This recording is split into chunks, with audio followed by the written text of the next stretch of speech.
Bapak, Ibu, saudara sekalian yang terkasih, selalu kata ini muncul, saudara yang terkasih. Apakah saudara yakin bahwa saudara terkasih? Kayaknya ini hanya menjadi suatu lip service bahwa kata-kata itu menjadi hambar, hampa.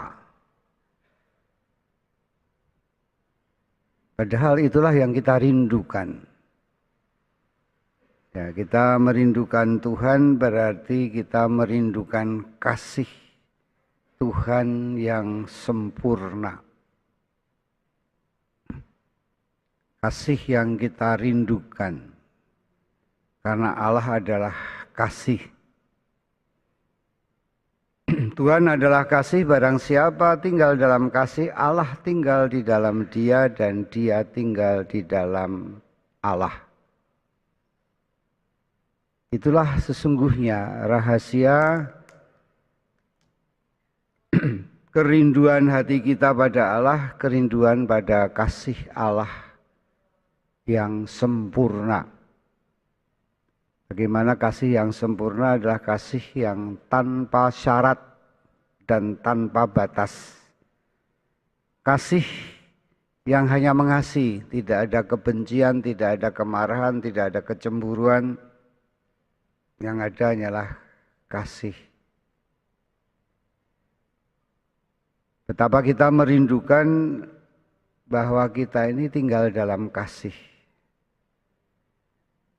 Tinggal dalam kasih berarti kita itu yang ada hanyalah kasih. Tidak ada sakit hati, tidak ada luka batin, tidak ada kemarahan, tidak ada musuh. Yang ada hanyalah kasih. Dan itulah yang sesungguhnya kita rindukan. Sesungguhnya kita semua ini merindukan kasih Allah. Sehingga pemazmur mengatakan seperti rusa mendambakan air. Kita kering, kerontang. Sehingga jiwa kita merindukan Tuhan. Ketika kita menderita, biasanya kita ingat akan siapa yang mengasihi kita. Biasanya kalau orang menderita, dia itu mengeluh. Keluhannya adalah, kalau orang Jawa mengatakan biung Allah. Biung itu berarti ibu dan Allah. Kita merindukan ibu. Ibu yang mengasihi kita sejak dalam rahimnya. Dan Allah yang mengasihi kita di dalam kerahiman Allah. Agak jarang sih orang sakit bilang bapak, bapak gitu. Biasanya ibu, ibu gitu kan. Ada yang sakit di sini memanggil bapak. Tidak, biasanya ibu. Karena ibulah yang kita rasakan mengasihi kita. Yang lebih dahulu mengasihi kita sebelum kita mengasihi dia. Dan Tuhan mengatakan, inilah kasih itu bukan kamu yang mengasihi aku, tetapi aku lebih dahulu mengasihi kamu. Maka kalau kamu mau mencari kasih Tuhan, lihatlah sejarah kasih yang lebih dahulu. Ya, mulai dari ibu yang lebih dahulu mengasihi kita. Mulai dengan orang-orang yang lebih dahulu mengasihi kita. Bahkan ibu kita lebih dahulu dikasih oleh ibunya lagi, oleh orang tuanya lagi. Jadi ada sejarah cinta yang turun-temurun, yang terpatri di dalam hidupmu. Dan itulah aliran cinta kasih Tuhan yang luar biasa. Kasih yang ada pada kita ini adalah kasih warisan dari Tuhan melalui para leluhur kita, melalui orang tua kita. Kalau Anda menyadari itu, coba Anda rasakan kekuatannya. Luar biasa. Ya. Kita dikasihi begitu banyak orang sebelum kita. Melalui sejarah kehidupan kasih dalam keluarga dan para leluhur kita. Panjang. Dan disitulah Allah itu bekerja mencintai kita. Dalam kasih itulah Tuhan hadir. Dalam kasih itulah kita dibawa, dituntun oleh kekuatan kasih. Oleh karena itu tidak salah kalau Elia dipanggil Tuhan berkali-kali, 3 kali paling tidak. Panggilan cinta Tuhan. Kita pun tidak sadar bahwa kita seringkali mencari kasih. Ya. Tidak sadar kita mencari kasih di luar diri kita. Kita mungkin mencari cinta Tuhan. Sehingga kita berziarah dari gua ke gua. Kita berziarah dari gereja ke gereja. Bahkan kita mencari kasih Tuhan, pergi ke Lourdes, ke Israel. Tapi Anda kaget ketika membaca bacaan kedua. Tidak tahukah kamu bahwa tubuhmu adalah bait roh? Jadi Paulus mengatakan kalau kamu mau mencari Tuhan, jangan kemana-mana. Di dalam hatimu, itulah Tuhan bertahta. Kita mencari Tuhan pada seseorang ini, seseorang itu yang kita harapkan mencintai. Dengan cinta yang sempurna ternyata tidak sempurna. Kita kecewa pada orang itu. Kasihnya tidak sempurna. Kita mencari kasih dengan banyak hal yang ditawarkan dunia. Kita mencari kasih pada harta. Kalau kita punya harta, kita merasa dicintai. Ternyata harta tidak menjamin karena tidak abadi. Sekarang nih, baru rame-ramenya kampanye, sesungguhnya orang menawarkan kasih. Kasihlah saya, pilihlah saya. Di mana-mana dipasang gambar, ini saya, kasihlah saya, kasihlah saya. Tidak ada kasih di situ. Tidak ada kasih pada kekuasaan dan kedudukan. Enggak. Tuhan mau mencintai kita pribadi lepas pribadi. Ketika Anda sakit, Anda mengeluh, mencari kasih Tuhan yang setia dan mau menyembuhkan. Ketika Anda sakit hati terhadap orang-orang yang mengecewakan kamu, Tuhan hadir. Dan Tuhan kita rindukan. Kita percaya bahwa Dia mengasihi kita dan mau menghapus duka lara kita. Maka Yesus adalah jawaban atas kerinduan itu. Hari ini kalau saudara mau menerima kasih Tuhan, maka kerinduanmu terpuaskan. Hasratmu dipenuhkan.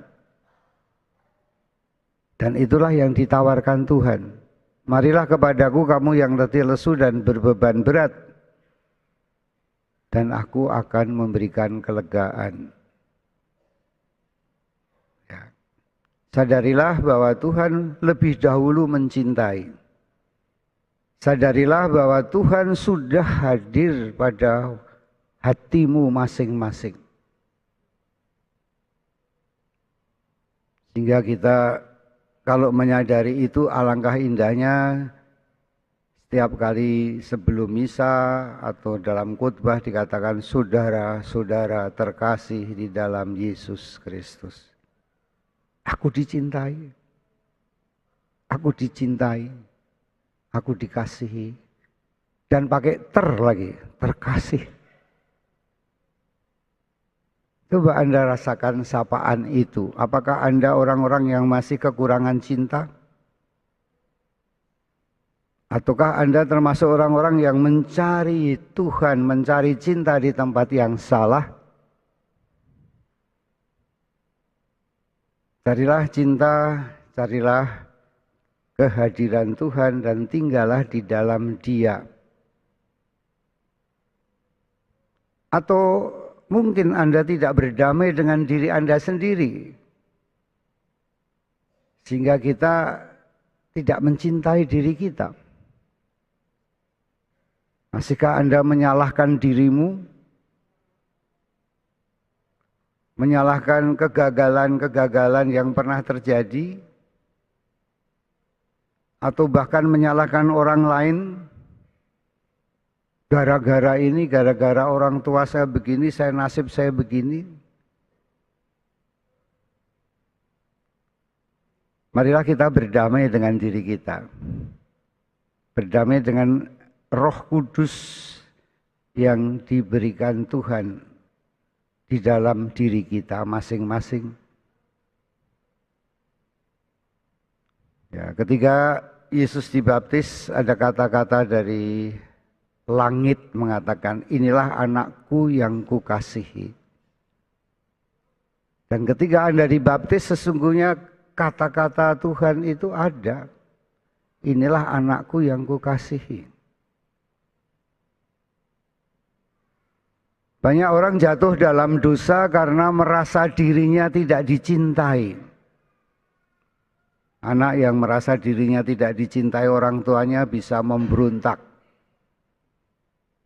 Bisa mencari perhatian, mencari pengakuan di tempat lain. Maka dia sulit untuk juga mencintai kalau merasa tidak dicintai. Bahaya kalau suami istri merasa tidak dicintai oleh pasangannya.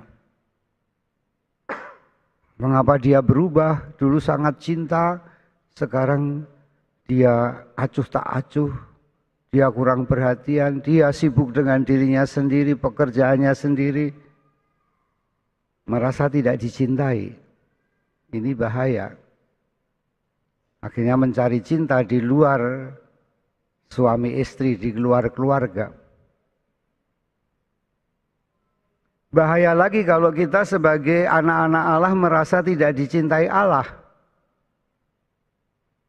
Kita memberontak pada Allah, Tuhan tidak ada. Mana buktinya? Saya berdoa terus-menerus untuk menjadi PNS tidak dikabulkan. Tuhan macam apa itu? Anda harus berdamai juga dengan Tuhan. Nah, Bapak, Ibu, dan saudara sekalian yang terkasih, begitu banyak orang menderita karena merasa tidak dicintai. Ya, merasa tidak dicintai. Entah sesungguhnya benar tidak dicintai atau hanya merasa, tapi kebanyakan saya lihat hanya merasa tidak dicintai. Maka betapa penting bahwa kita mengikuti ajakan Yesus. Mari, ikutlah aku dan kamu akan melihat Tuhan itu membimbing kita. Tuhan itu menyempurnakan kita dengan kasih-Nya. Ketika kita sakit kita disembuhkan, ketika kita jatuh kita dibangunkan. Ya, ketika kita seorang asing dia merangkulnya.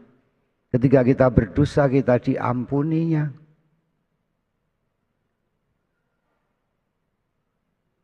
Inilah cara Tuhan. Ya, cara Tuhan untuk menyelamatkan yaitu dengan mencintai kita. Ada banyak orang yang bertobat karena takut. Ya, seperti Yohanes itu mengancam.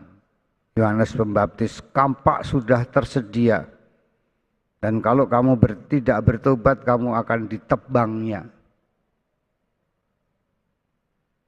Banyak orang yang karena takut hukuman, takut neraka, maka dia bertobat. Tapi lihatlah bagaimana Tuhan mempertobatkan Sakeus, bagaimana mempertobatkan Maria Magdalena, bagaimana dia mempertobatkan Matius, orang-orang yang berdosa. Dia mengasihi, dia mengampuni, dia menawarkan cinta bagi mereka yang menderita. Maka Bapak Ibu dan Saudara sekalian, marilah kerinduan kita terhadap cinta Tuhan. Ya. Tambahkanlah kasih-Mu, ya Tuhan, dan itu cukup bagi kami. Dan Tuhan pun menghendaki kita mencintai Dia. Bukan kurban bakaran yang ku kehendaki, tetapi persembahan yang penuh dengan kasih. Maka pertama-tama marilah kita menyadari kekuatan cinta Tuhan yang sudah diukir di dalam hati kita, di dalam sejarah kita. Melalui orang-orang yang lebih dahulu mencintai kita. Kita sering menyanyi dulu waktu kecil. Kasih ibu kepada beta terhingga sepanjang masa hanya memberi tak harap kembali. Bagaikan surya menerangi dunia. Ini kasih ibu yang lebih dahulu mengasihi kita. Kita menangkap kasih ibu tanpa pamrih. Apalagi kasih Tuhan. Dan ibu mempunyai cinta seperti itu karena cintanya yang diterima sebelumnya dari orang tuanya. Dari neneknya, dari kakeknya. Maka tinggallah di dalam kasih itu. Sehingga kita bukan orang yang kesepian. Tidak ada cinta. Tetapi kita ternyata disadarkan bahwa ada cinta yang mengalir sejak dahulu hingga hari ini. Kita belajar dari kasih yang lebih dahulu. Dan disitulah Tuhan berkarya. Bahkan sebelum Anda bertobat, Tuhan sudah mencintai dulu. Tuhan lebih dahulu mencintai Sakeus, Matius, termasuk Maria Magdalena, termasuk juga seorang penjahat yang ada di sebelah kanannya. Ketika disalib, cintanya mendahului. Dan karena cintanya mendahului itulah, maka kita bertobat. Maka mereka bertobat. Dia merasa damai, aman, dan akhirnya dia merasa malu. Kenapa saya berbuat jahat? Kenapa saya berbuat demikian? Maka Bapak Ibu dan Saudara sekalian, kuasa cinta itulah yang menyembuhkan. Ya, kuasa cinta Tuhan itulah yang menyembuhkan. Dan kuasa cinta itulah yang membahagiakan. Berbahagialah kamu yang miskin, karena kamu yang empunya kerajaan Allah. Kepada orang miskin Tuhan memberikan kerajaannya. Berbahagialah kamu karena dosamu diampuni. Berbahagialah kamu karena kamu anak-anak Allah. Apakah Anda bahagia hari ini? Kita adalah orang-orang yang bersyukur dan berbahagia karena hutang dosa kita sudah dilunaskan karena pengampunan Tuhan. Dan kalau kita menerima cinta Tuhan, maka marilah kita mencintai Dia dengan segenap hati, dengan segenap kekuatan, dengan segenap budi, dan dengan segenap hati kita. Kita mencintai Dia karena cintanya Tuhan dengan segenap tubuhnya, dengan segenap darahnya, dan dengan segenap rohnya. Ketika kita kembali kepada cinta Tuhan yang sedemikian agung, maka kita bukan orang yang seperti gelas pecah. Ya, seolah-olah hati kita terpecah belah, tapi kita menjadi utuh. Dan berhentilah kita untuk berharap pada orang-orang yang tidak sempurna. Mungkin Anda kecewa pada orang tua Anda, mungkin Anda kecewa pada Jokowi. Ya, dia bukan Tuhan. Jangan mencari cinta pada Dia. Dia yang mencari cinta pada kita. Pilih saya. Ya kan? Inilah betapa Anda orang yang penting. Betapa Anda orang yang terkasih di hadapan Tuhan. Dan cinta Tuhan yang sedemikian itulah yang memuaskan diri kita.